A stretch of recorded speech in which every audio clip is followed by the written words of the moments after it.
there was an interesting tweet put out by Tobias Escher, who's with Spielverlagerung in Germany, right?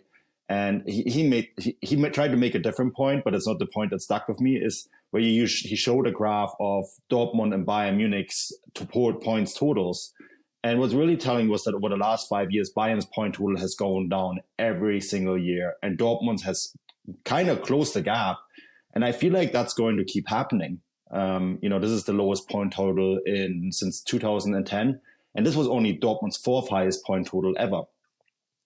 So there's a lot of people out there that's saying this is the end of the Bundesliga. We may as well close shop. If Bayern can't be beaten with this, they will never be beaten. I'm not quite in that camp. I don't actually see a reason for thinking this is going to get better.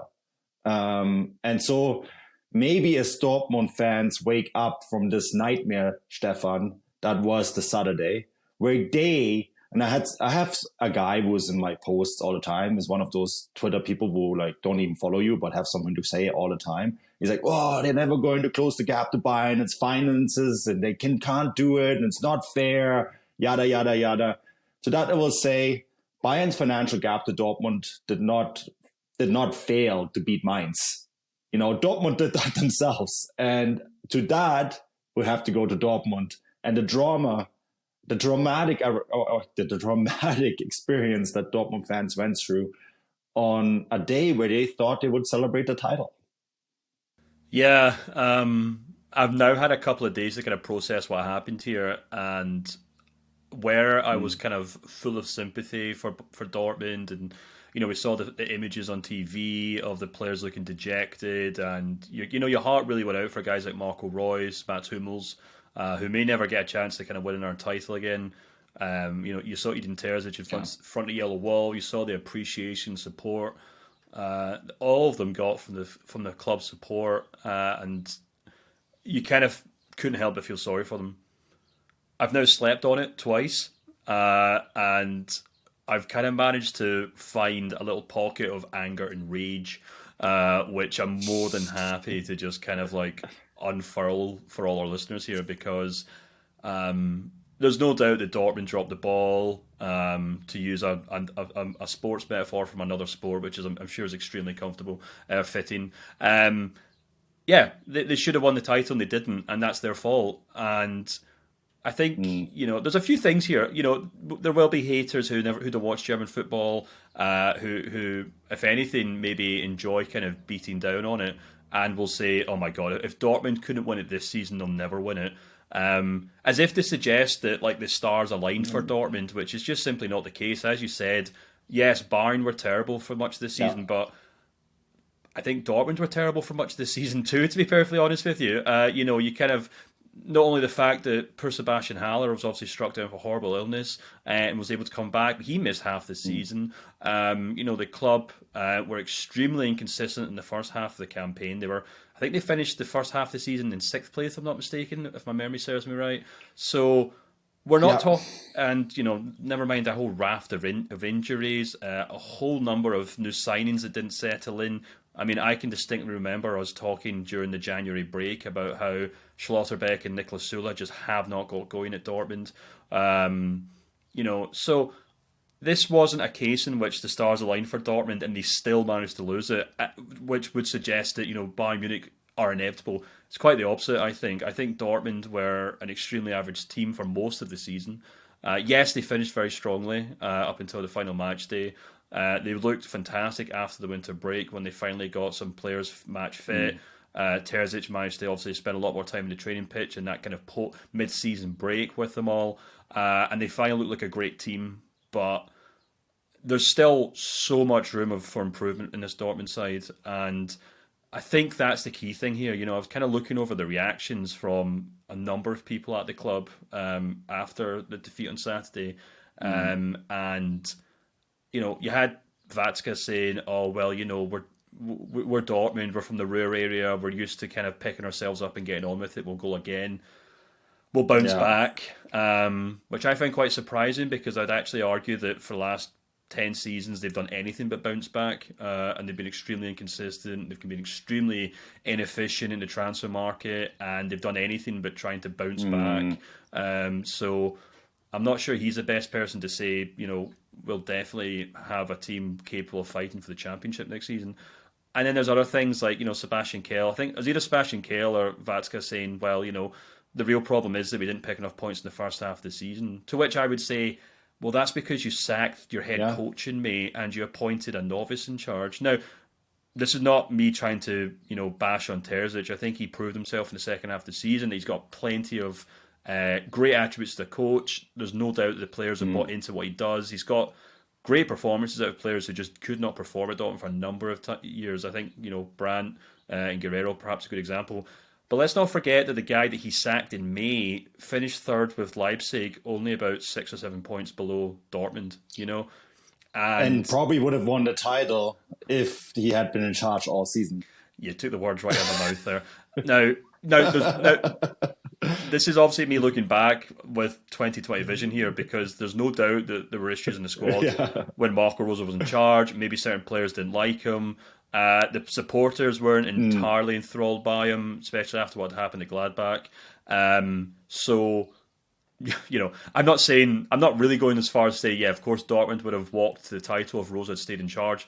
What I'm saying is the club are huffing and puffing about a dodgy transitional period in the first half of the season, but that was entirely of their own making, and I keep referencing this newsletter I wrote a few weeks ago when I basically questioned whether Dortmund deserved to win the title, and it wasn't me trying to troll the club, and it wasn't me trying to wind up supporters.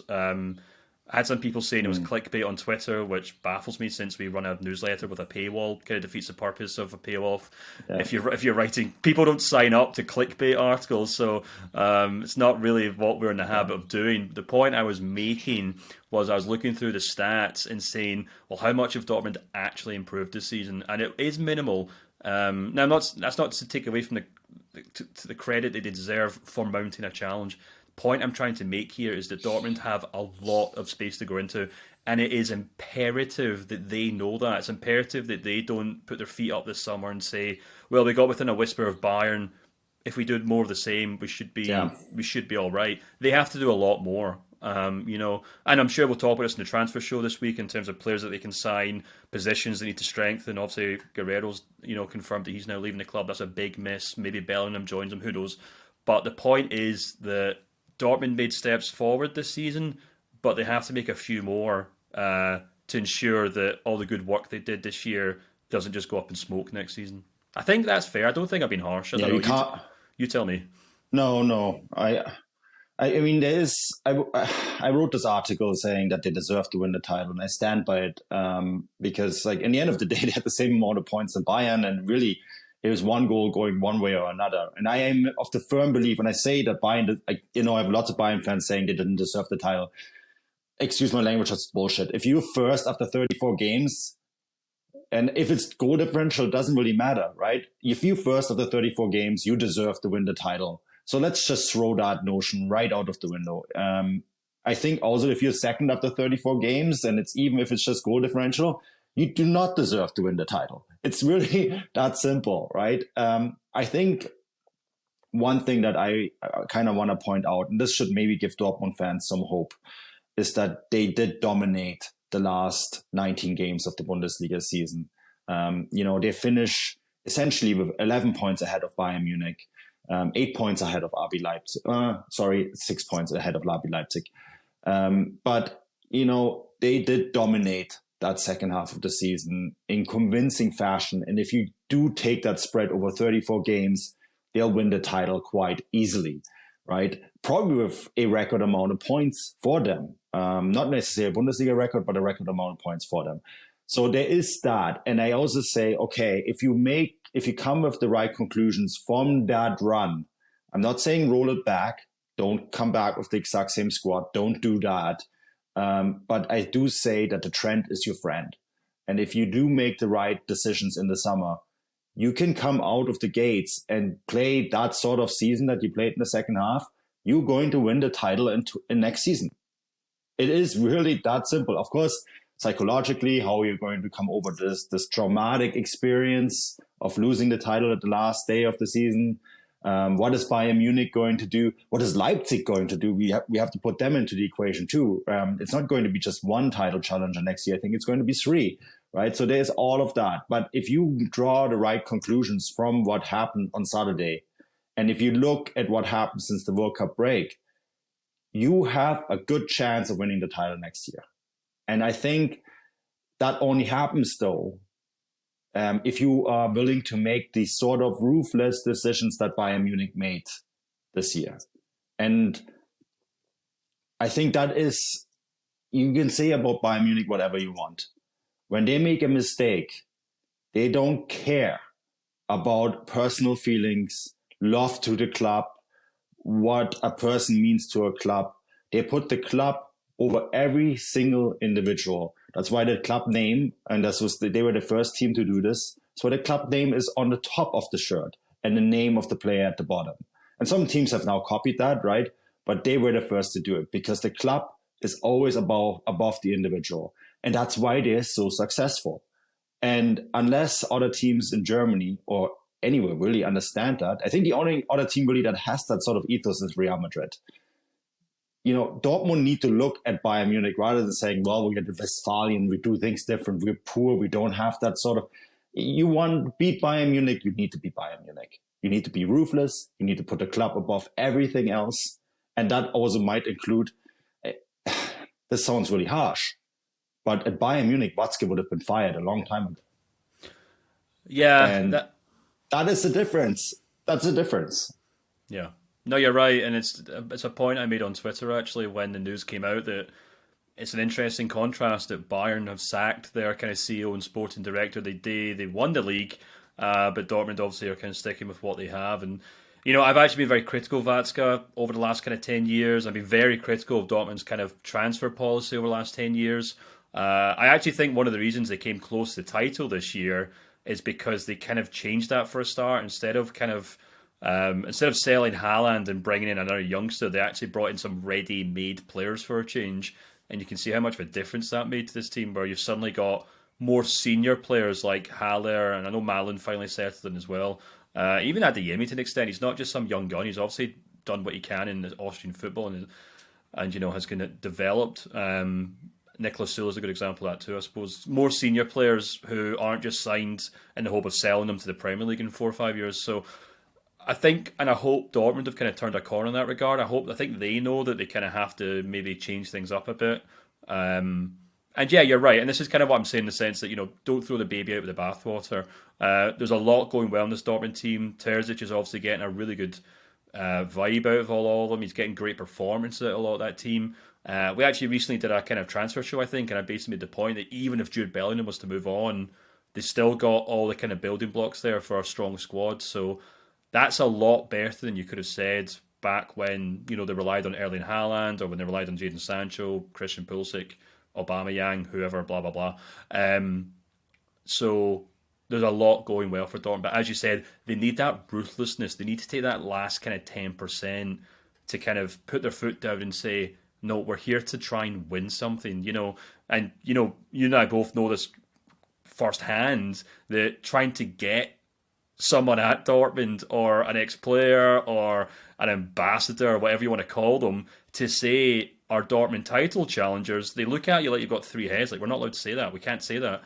And it's those kind of little psychological things that kind of build up. They're almost kind of like, you know, a little snowball that kind of turns into a boulder when it starts falling down the hill, in the sense that, you know, it breeds this kind of weird psychology at the club. And perhaps that's why, maybe that's why they choked against Mainz. Maybe that's why they choked when I went to go see them at the Allianz Arena in the Klassiker, where they were very good, and suddenly they just kind of choke when the pressure is on them. So there's still a lot of work to be done there, but yeah, they've done well. I hope that's the point that comes across when Dortmund fans listen to this. I hope they don't think we're just going to bash on their club when they're down. They've done a great job. They just have to keep at it. Yeah. The right conclusions from this season will win you the title next year, because Bayern Munich will not play a monster year next year. They can't. They don't have the sporting leaders in the club right now to draw the right conclusion or to make the right decisions themselves.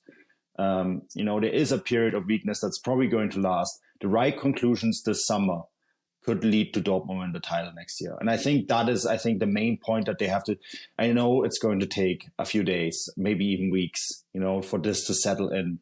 But at the end of the day, what they have put on the field since the World Cup break was astonishing.